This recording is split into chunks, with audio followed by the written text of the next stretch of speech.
The ballroom glittered with champagne and laughter. Crystal glasses clinked. Music floated through the air. Everyone was dressed to impress. Everyone, except her. She stood near the edge of the room, one hand resting on her pregnant belly, the other gripping her clutch like a lifeline. She didn't belong to this world of silk dresses and sharp smiles. That's why they noticed her.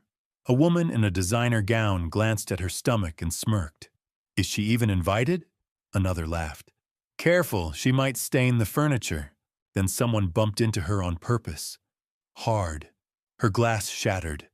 Red wine spilled down her dress. The room went quiet for half a second. Then the laughter came. She didn't scream, didn't argue. She just lowered her eyes, whispering softly, "I'm sorry.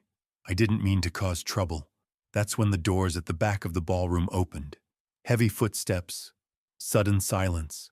Every head turned, because the man who just walked in wasn't a guest. He was the last person in the city anyone should ever humiliate the wife of. Stay with me until the end? Because what happened in the next few seconds changed the lives of everyone in that room forever. Before we begin, don't forget to like this video, hit subscribe, and comment where you're watching from. Now, let's get started. Elena Rosetti never imagined her life would lead to this moment. Standing in the most exclusive ballroom in Manhattan, wearing a dress that cost more than most people's monthly salary, surrounded by the city's elite, she felt more out of place than ever before. 6 months pregnant and glowing despite her discomfort, Elena had tried to blend into the shadows. This charity gala was supposed to be simple. Show up, smile, let Vincent handle the business conversations, and go home to their quiet brownstone in Brooklyn. But Vincent had been called away 20 minutes ago for an urgent phone call. Something about a shipment delay at the docks. He'd kissed her forehead and promised to return quickly, leaving her alone in a sea of strangers who whispered behind diamond earrings and silk fans. The problem wasn't just that Elena felt uncomfortable. The problem was that these people could sense weakness like sharks smell blood in the water. And a pregnant woman standing alone at a party where everyone else moved in carefully choreographed social circles? She might as well have worn a target on her back. Margaret Whitmore had noticed her first. The real estate heiress with perfectly styled silver hair and a smile sharp enough to cut glass. Margaret's family had owned half of Manhattan for 3 generations, and she treated anyone below her social station like an amusing inconvenience. "Sarah, darling, look at that poor thing by the windows," Margaret whispered to her friend, loud enough for nearby guests to hear.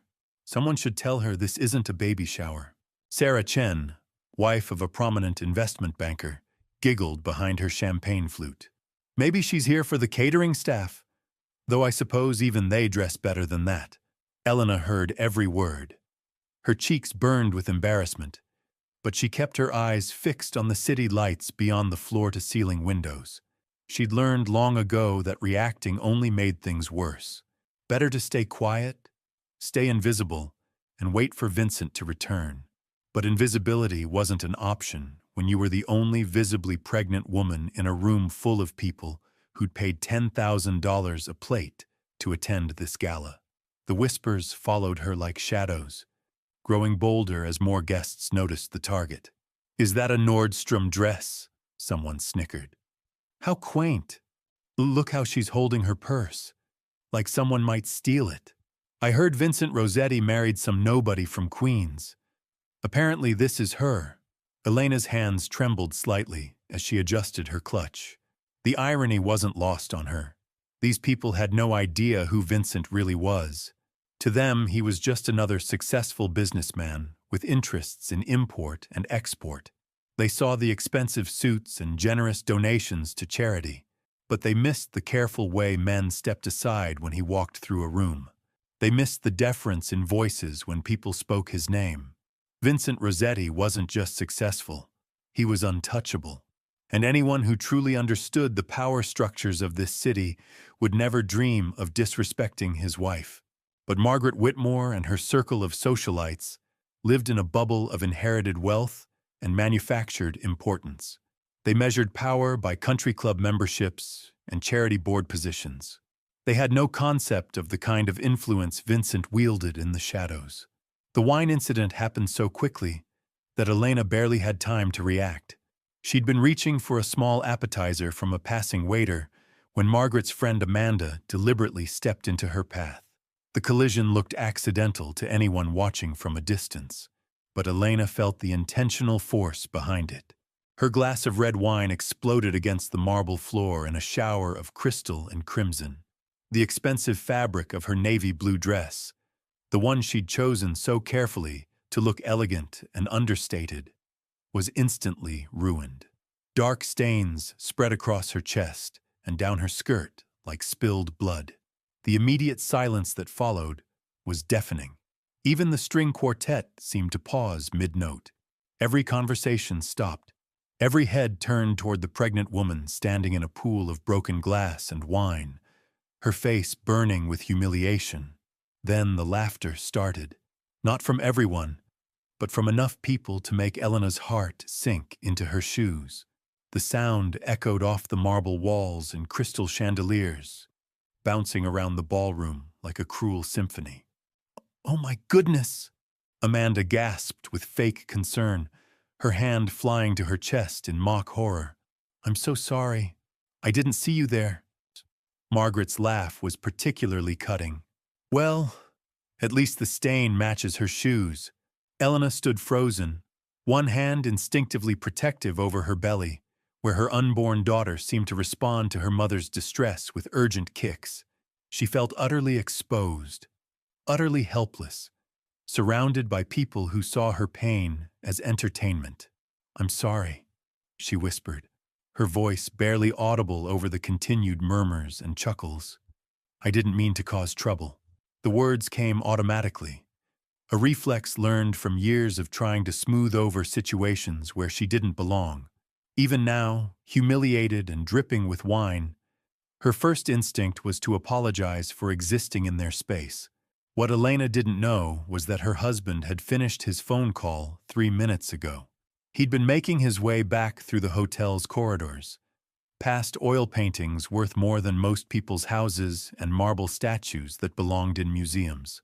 Vincent Rosetti was a man who commanded respect through presence rather than volume. At 42, he moved with the quiet confidence of someone who'd never needed to raise his voice to be heard. His dark hair was touched with silver at the temples, and his brown eyes missed nothing. Those who worked for him knew that his calmest moments were often his most dangerous. He'd been thinking about Elena as he walked, wondering if she was managing okay among the socialites and politicians who populated these events. She was too kind for this world, too genuine for rooms full of people who measured worth by bank account balances and family names. That's why, when he pushed through the ballroom doors and saw his pregnant wife standing in a circle of broken glass while people laughed at her humiliation, something cold and terrible settled in his chest. The laughter died instantly. Conversation stopped mid-sentence. The string quartet's music faltered and fell silent.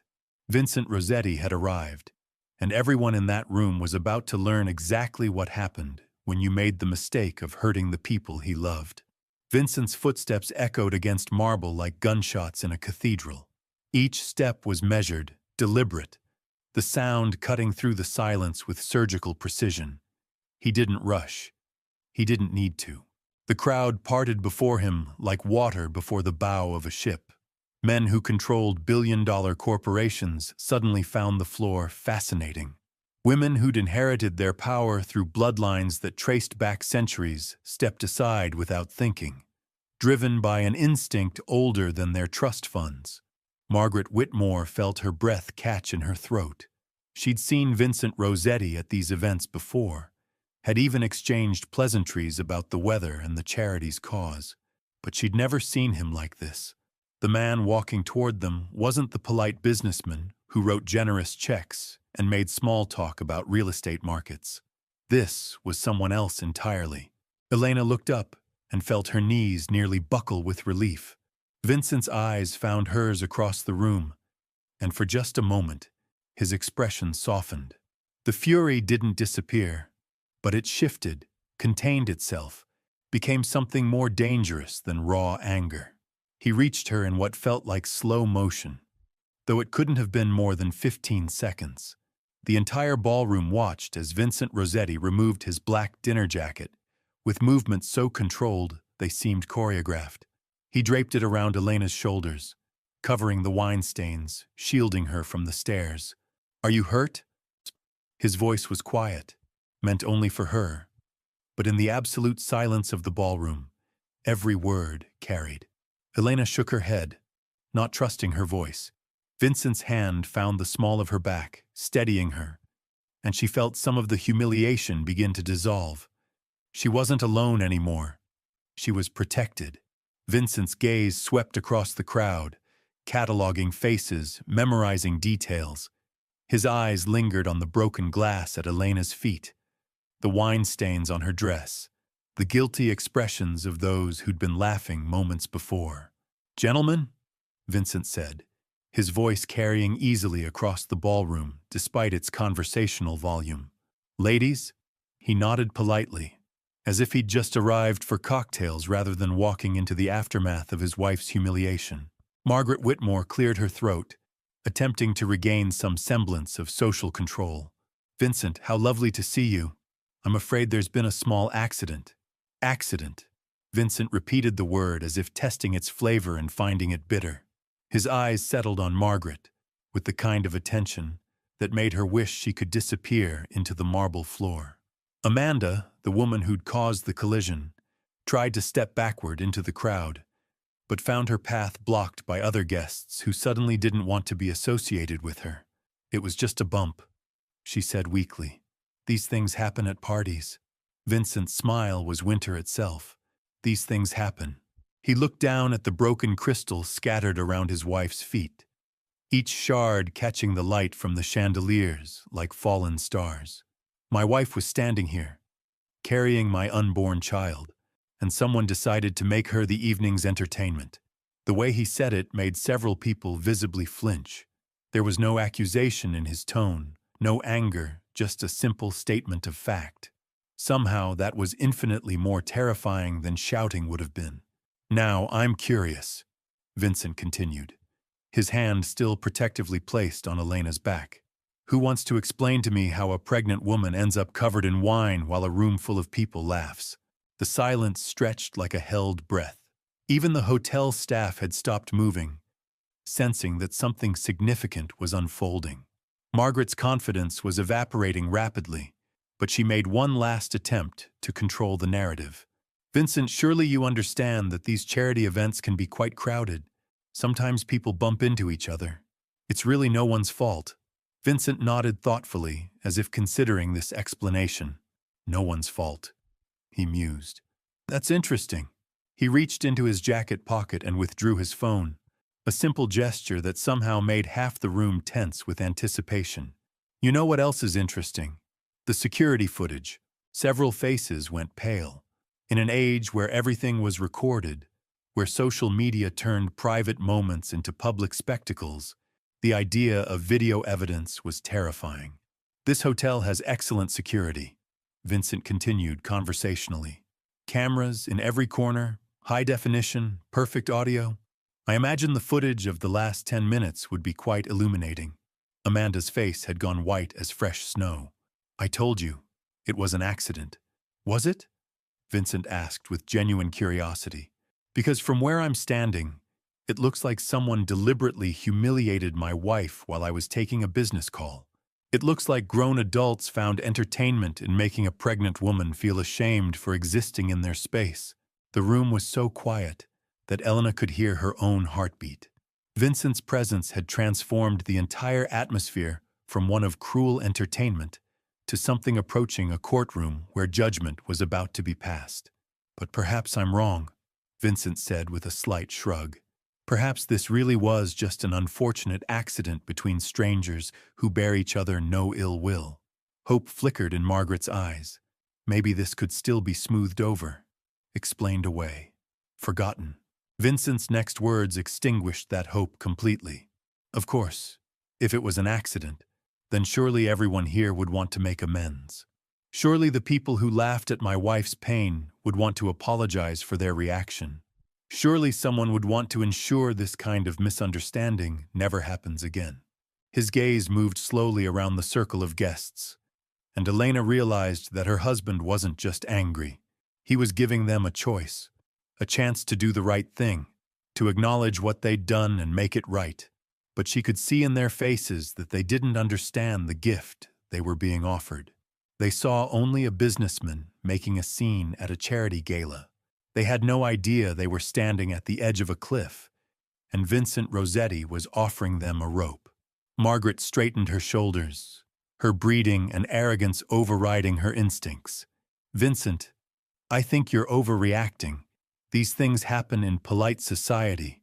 Perhaps if your wife were more accustomed to events like this, she wouldn't be so easily upset." The temperature in the room seemed to drop 10 degrees. Elena felt Vincent's hand tighten slightly against her back, the only sign of his reaction. When he spoke, his voice remained perfectly level, perfectly controlled. "More accustomed to events like this," he repeated softly. "I see." He looked around the ballroom, taking in the oil paintings and crystal chandeliers, the designer gowns and inherited jewelry. "You know what's fascinating about polite society? How quickly it forgets its manners when it thinks no one important is watching." Vincent pulled out his phone again, this time actually dialing a number. The sound of the call connecting was audible in the perfect silence. "Marcus," Vincent said into the phone, his voice carrying clearly across the ballroom. "I need you to pull the guest list for tonight's charity gala. Cross-reference it with our business interests. I want to know every connection, every contract, every favor owed." He paused, listening to the response on the other end. "Yes, all of them. And Marcus? Start with the Whitmore real estate portfolio." Margaret's face went from pale to ashen. Around the room, other guests began to understand that this wasn't just about a spilled glass of wine anymore. Vincent ended the call and slipped his phone back into his pocket with the same casual precision he used for everything else. The gesture was simple, unremarkable, but it sent ripples of unease through the crowd, like a stone dropped into still water. Margaret Whitmore's mouth opened and closed soundlessly. The Whitmore real estate empire had tentacles reaching into every corner of Manhattan's luxury market. Shipping contracts, construction permits, zoning approvals, insurance policies, all of it connected to a web of business relationships that could be severed with a few strategic phone calls. "So, Vincent," she said, her voice cracking slightly, "surely we can discuss this like civilized people." "Civilized," Vincent repeated, the word hanging in the air like smoke. "That's an interesting choice of words from someone who just watched a room full of people mock my pregnant wife." Elena felt the baby kick against her ribs, as if responding to the tension surrounding them. Vincent's jacket was warm around her shoulders, carrying the familiar scent of his cologne mixed with something else, something dangerous that she'd only caught glimpses of in their 5 years of marriage. She'd always known her husband was more than he appeared. The late-night phone calls, the way certain people's demeanor shifted when they spoke to him, the deference he commanded without ever raising his voice. But she'd never seen him like this.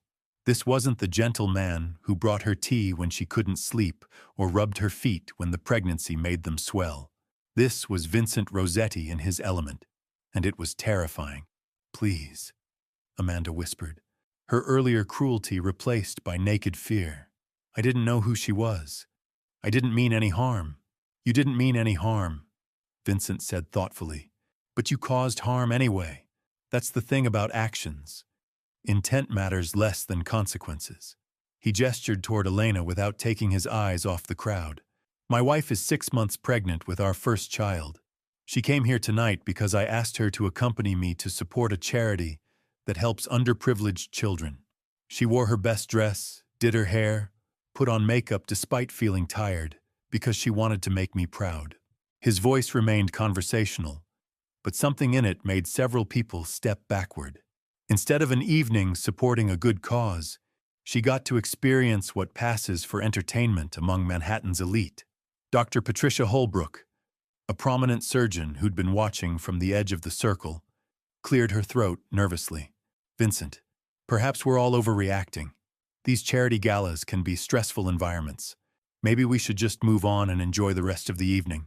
Vincent's attention shifted to her with laser focus. Dr. Holbrook, you perform surgery at Mount Sinai, correct? Excellent reputation. I believe my foundation donated $2 million last year for your new cardiac wing. The blood drained from Patricia's face as she realized the implications. Yes, we're very grateful for your generosity.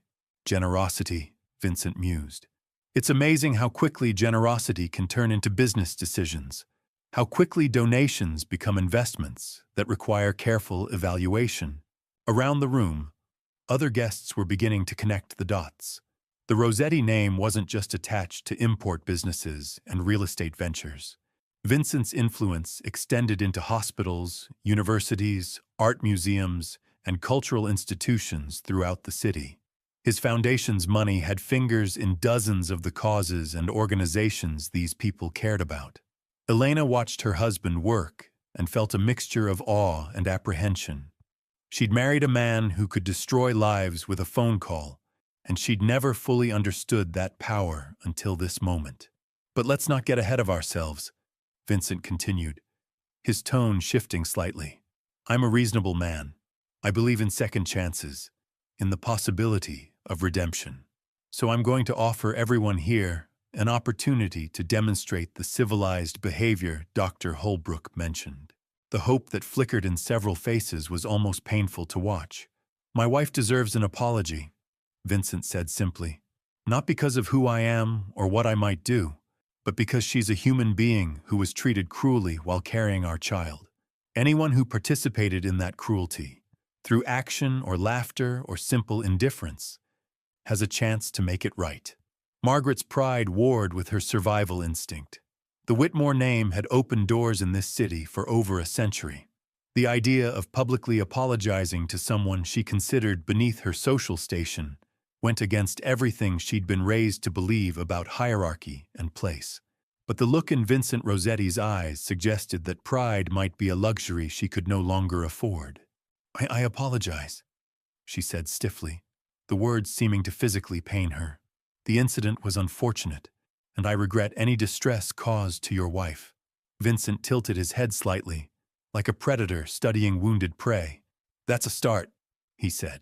But I notice you're apologizing to me, not to her. Elena felt every eye in the room turn toward her. The attention was suffocating, but she could feel Vincent's steady presence beside her, anchoring her in the storm of humiliation and fear swirling around them. Margaret's jaw tightened, but she turned toward Elena with visible effort. I apologize for the incident tonight. It was inappropriate. What incident? Vincent asked softly. Margaret's face flushed red. The question forced her to acknowledge specifically what had happened, to name the cruelty instead of hiding behind euphemisms. For laughing when wine was spilled on you, Margaret said through gritted teeth. For the unkind comments. For making you feel unwelcome. Elena nodded slightly, accepting the apology even as she recognized how hollow it sounded. This wasn't remorse. It was damage control. But perhaps that was the best she could hope for from people like this. Amanda stepped forward next, tears streaming down her carefully made-up face. I'm sorry, she said, her voice breaking. I'm so sorry. I deliberately bumped into you, and it was cruel and wrong. I don't know what came over me. Please forgive me. This apology felt different. The fear was still there, but underneath it was something that might have been genuine shame. Elena found herself feeling almost sorry for the woman, despite everything. I forgive you, Elena said quietly, speaking for the first time since Vincent had arrived. Her voice was steady, gracious even, and several people in the crowd looked surprised by her composure. Vincent's hand found hers and squeezed gently. Pride and love flickered in his eyes as he looked at his wife, not for her willingness to forgive, but for her strength in the face of their cruelty. One by one, others in the crowd stepped forward with their own apologies. Some seemed genuine, others calculated, but all of them understood that this was the price of continuing to exist in Vincent Rosetti's world. Dr. Holbrook apologized for her dismissive attitude. A prominent judge's wife apologized for her cruel laughter. Even some of the hotel staff who'd witnessed the incident without intervening stepped forward to express their regret. With each apology, the atmosphere in the ballroom shifted. The balance of power that had seemed so stable an hour ago had been completely overturned. People who'd felt safe in their inherited positions and accumulated wealth now understood how quickly that security could evaporate. But Vincent wasn't finished. When the last apology had been offered and accepted, he looked around the room with the expression of a teacher whose students had completed only the first part of a very difficult exam. "Apologies are a good start," he said. "But words are cheap. Actions demonstrate true character." He pulled out his phone again, and several people visibly flinched at the gesture that had become associated with consequences. The Children's Hospital Foundation was supposed to raise $5 million tonight, Vincent continued. Between ticket sales and donations, you're currently at about $3 million. That leaves a gap that affects real children who need medical care. Elena began to understand where this was heading, and despite everything these people had put her through, she felt a flicker of sympathy for what was coming next. I'm going to make this very simple," Vincent said. "Everyone who participated in tonight's entertainment, either through action or laughter or willful blindness, is going to help close that gap. Consider it a practical demonstration of the remorse you've expressed." Margaret's face went white. "Vincent, you can't be serious." "I'm always serious about protecting my family," Vincent replied. "And I'm always serious about ensuring that children receive the medical care they need." He gestured toward the donation table that had been set up near the ballroom's entrance. "The evening isn't over. There's still time to make additional contributions. I suggest everyone take a few minutes to consider how much their actions tonight were worth." The crowd began to move, slowly at first, then with increasing urgency, as people realized that Vincent Rosetti wasn't making a suggestion. He was issuing an ultimatum. Elena watched in fascination as Manhattan's elite lined up to write checks and transfer funds, their earlier arrogance replaced by desperate calculation. How much was enough to satisfy Vincent's sense of justice? How much would it take to ensure their businesses and social positions remained intact? Within 20 minutes, the Children's Hospital Foundation had exceeded its fundraising goal by nearly $2 million. The irony wasn't lost on Elena.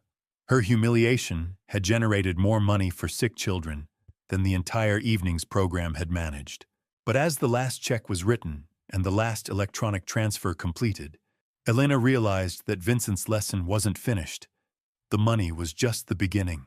Vincent stepped back to the center of the room, Elena still at his side, and addressed the crowd one final time. His voice carried easily across the ballroom, reaching every corner where people stood in nervous clusters. "Tonight has been educational," he said. "You've learned something about consequences, about how quickly comfortable assumptions can be shattered, about the difference between inherited position and earned respect." He paused, letting the weight of his words settle over the room like dust after an explosion. "But most importantly, you've learned that my wife, that any pregnant woman, that any human being deserves basic decency regardless of their social status or family connections. That cruelty has a price, and kindness has value." Vincent's gaze swept across the faces in front of him, memorizing each one. "I want you to remember this evening, not just because of what it cost you financially, but because of what it revealed about your character when you thought no one important was watching." The silence that followed was profound. These people who'd spent their lives navigating complex social hierarchies suddenly understood that they'd been playing a game whose rules they didn't fully comprehend. "Elena," Vincent said softly, turning to his wife, "are you ready to go home?" She nodded, suddenly exhausted by the emotional weight of the evening. The adrenaline that had carried her through the confrontation was fading, leaving her drained and desperate for the quiet safety of their brownstone. Vincent guided her toward the exit, his hand protective on her lower back. The crowd parted before them like water, everyone stepping aside to create a clear path to the doors. As they reached the ballroom entrance, Vincent paused and looked back one final time. "Enjoy the rest of your evening," he said pleasantly. "And remember, kindness costs nothing, but cruelty can cost everything. Everything." The doors closed behind them with a soft click that somehow felt final, like the ending of a chapter that could never be rewritten. Elena and Vincent stepped into the hotel's marble lobby, leaving behind a ballroom full of people who would spend the rest of their lives remembering this night. Outside, Vincent's driver waited beside a black sedan, the engine running quietly. The city lights reflected off the car's polished surface, and Elena could see their distorted reflection in the windows as they approached. She looked smaller somehow, wrapped in Vincent's jacket, but there was something different in her posture now, something stronger. As they settled into the leather seats, Elena finally spoke. "You didn't have to do that." Vincent turned to look at her, his expression softening for the first time all evening. "Yes, I did. They'll never forgive me for tonight, for what it cost them." "Good," Vincent said simply. Fear breeds respect faster than forgiveness ever could. The car pulled away from the hotel, and Elena watched the building shrink in the rear window. In a few hours, everyone inside would go back to their penthouses and estates, but they'd carry tonight with them forever. Some would learn from it. Others would simply be more careful about who they chose as targets. Vincent's phone buzzed with incoming messages, but he ignored them all. His attention was entirely focused on his wife, watching for signs of distress, making sure the evening's trauma hadn't affected her or the baby. "How do you feel?" he asked. Elena considered the question seriously. How did she feel? Exhausted, certainly. Shaken by what had happened and what she'd witnessed. But underneath it all was something unexpected. A sense of justice served, of dignity restored. "Protected," she said finally. "For the first time in years, I feel completely protected." Vincent reached for her hand, careful of the small cut on her palm from the broken glass. "You've always been protected, Elena. You just didn't know it." The city passed by outside their windows, but Elena barely saw it. She was thinking about the woman she'd been an hour ago, apologizing for her own humiliation, accepting cruelty as the price of existing in spaces where she didn't belong. That woman felt like a stranger now. "Will there be consequences?" she asked. "For what you did tonight?" Vincent's smile was sharp as winter. "There are always consequences. The question is who pays them." His phone buzzed again, more insistently this time. Vincent glanced at the screen and his expression shifted slightly. Marcus found something interesting in Margaret Whitmore's business dealings. Apparently, she's been using charity funds to cover personal expenses. The IRS will be very interested in those records. Sometimes the greatest protection isn't the loudest voice or the strongest fist. Sometimes it's the quiet man who loves you enough to move mountains when someone dares to hurt you. Elena learned that night that she'd never been as alone as she thought. And Manhattan's elite learned that cruelty always comes with a price. What's your take on Vincent's response? Drop your thoughts in the comments. And if this story reminded you why family matters most, hit that subscribe button for more powerful stories like this one.